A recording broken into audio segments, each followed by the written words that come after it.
Sendibuyile molweni manene namanene kazi masigqibe nge-tournament enkulu ka rap ngomgqibelo eGqeberha. Let's just wrap up the tournament by rap, see what I did there. Rumble Africa Promotions this Saturday in Gqeberha, and we're going to have another Filipino fighter on the card. We've got Yanga, Showtime Sigqibo, and he will be fighting Jerald Paclar from the Philippines. Now this is another interesting fight. Yanga is 14-1-1. He's got 4 knockouts. And his last fight against Chris Paulino in March, another Filipino, he scored a really spectacular 7th round knockout. He suddenly found the power. Spokes Witboy there got him to sit down on his punches. He took out Chris Paulino. Impressive win for him. This will be a 12-rounder with a WBO international title at stake. These belts basically just means that you go up in that organization's rankings, to an eventual world title shot. Now, by the looks of it, Jerald Paclar, 15 wins, 4 losses, 3 draws, has been stopped twice. So there is nothing really special. If you look at his wins, it's mostly not guys with winning records. So Yanga Sigqibo should not have too much trouble with him. But there's one interesting thing that I found there on Jerald Paclar's record. He had 3 fights with a guy called Rene Marquardo. Now that's quite interesting, and we know we're both sort of just beginning. He won a decision over Quarto. Then years later there's a technical draw, and then he lost by 7th round knockout to Quarto. And the same sort of nondescript Filipino fighter, Quarto, went on to become the IBF strawweight champion. He's the current IBF 105-pound champion. So that is now suddenly a name on Paclar's record. So it shows he can sort of compete at least with guys that are more or less in the world class range. There's very little footage of him. He's typical sort of he's an aggressive Filipino fighter. If I can look at sports from just highlight reels, he's a little wide in his punches, and one bad habit that I've noticed is he picks his chin up like that when he starts really winging punches in. So a guy like Yanga Sigqibo, good counter puncher, and he's also more of a pure boxer, but he's found a punch as of late. He likes boxing behind his left jab, that left stick. I think he's just technically more sound for Jerald Paclar. So I think Yanga Sigqibo, if keep in mind, Paclar came up from the lower weight, started as a junior fly and went up until he's now a junior bantamweight.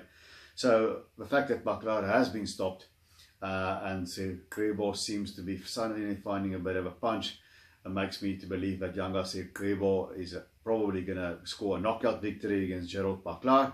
But we will see. I certainly don't think Paclar is as dangerous as the guy in the main event, Christian Araneta, who's fighting Sive Nonchinga. But we've got a 4th 12-rounder on the card there, and that is Ayabonga JJ Sonjika. He's got the same problem of inactivity that Luana Ntwanambe and Jackson Chauke will have. He hasn't fought since September 2019. He's in a 12-rounder for IBF's regional belt of Continental Africa title, and he's fighting a guy from Ghana called Theophilus Tete.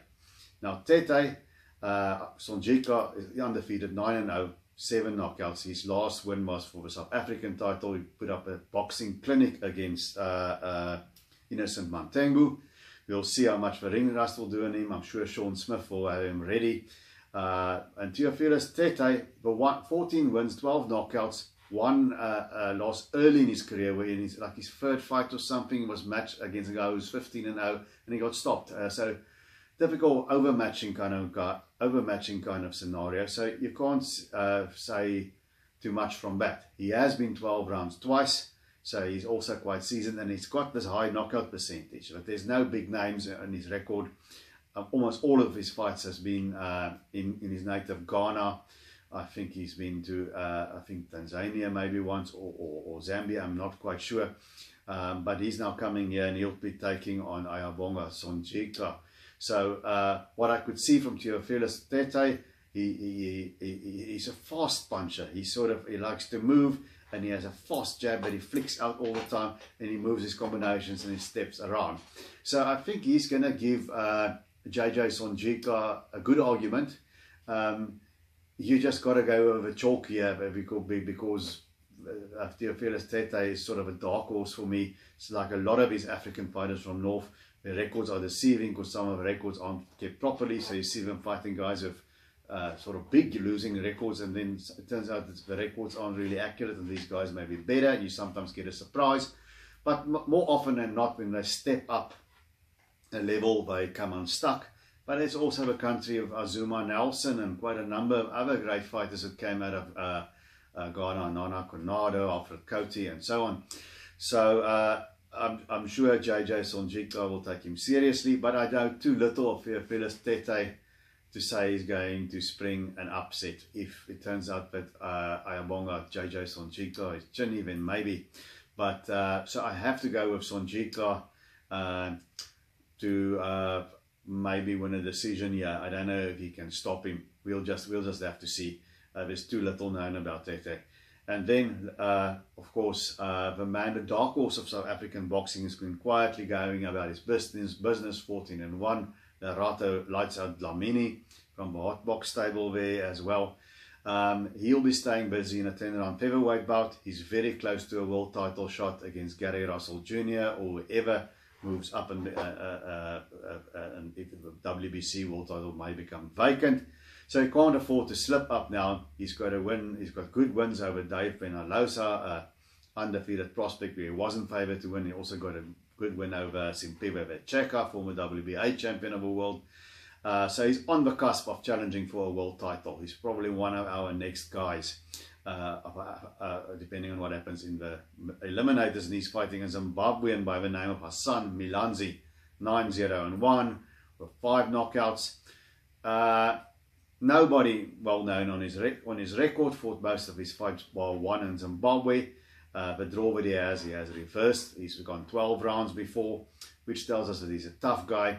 But I think he is out of his depth against Lerato Dlamini. And Lerato tends to fight better the better his opponent becomes. You know, his best fights was against Sitembele Bam and Sigqibo Vecheka, and then against Dave Penalosa. If he's got something dangerous in front of him, he shines.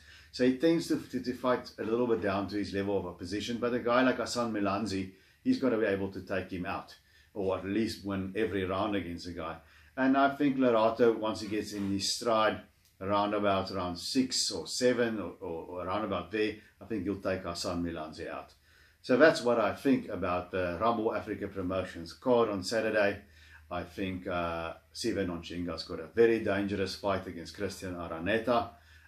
It's an absolute firefight. Looking forward to that one. I think Nonchinga will prevail. We've got that big local derby, Luanda Pretty Boy into Anambi against Jackson Empri Chauke. I'm this way and that way, but I'm sort of going to lean towards Ntwanambe now that youth will be served. Then we also got a Yanga Sigqibo against Jerald Paclar. As I said, I don't think Yanga will have too many problems. Sonjika against Tete. We'll have to see what Tete brings to the table. Bit of a dark horse there. And I think Lerato Dlamini keeps sticking over. But I wish I could say I'm going to see you at ringside and you guys can come and say hello and we'll have a nice chat like we always do at the Orient Theatre. Fortunately, there's no crowd around. So I'm just going to have to say I hope we see each other soon in East London. And Desi Bonane, Pakamisani Izandla.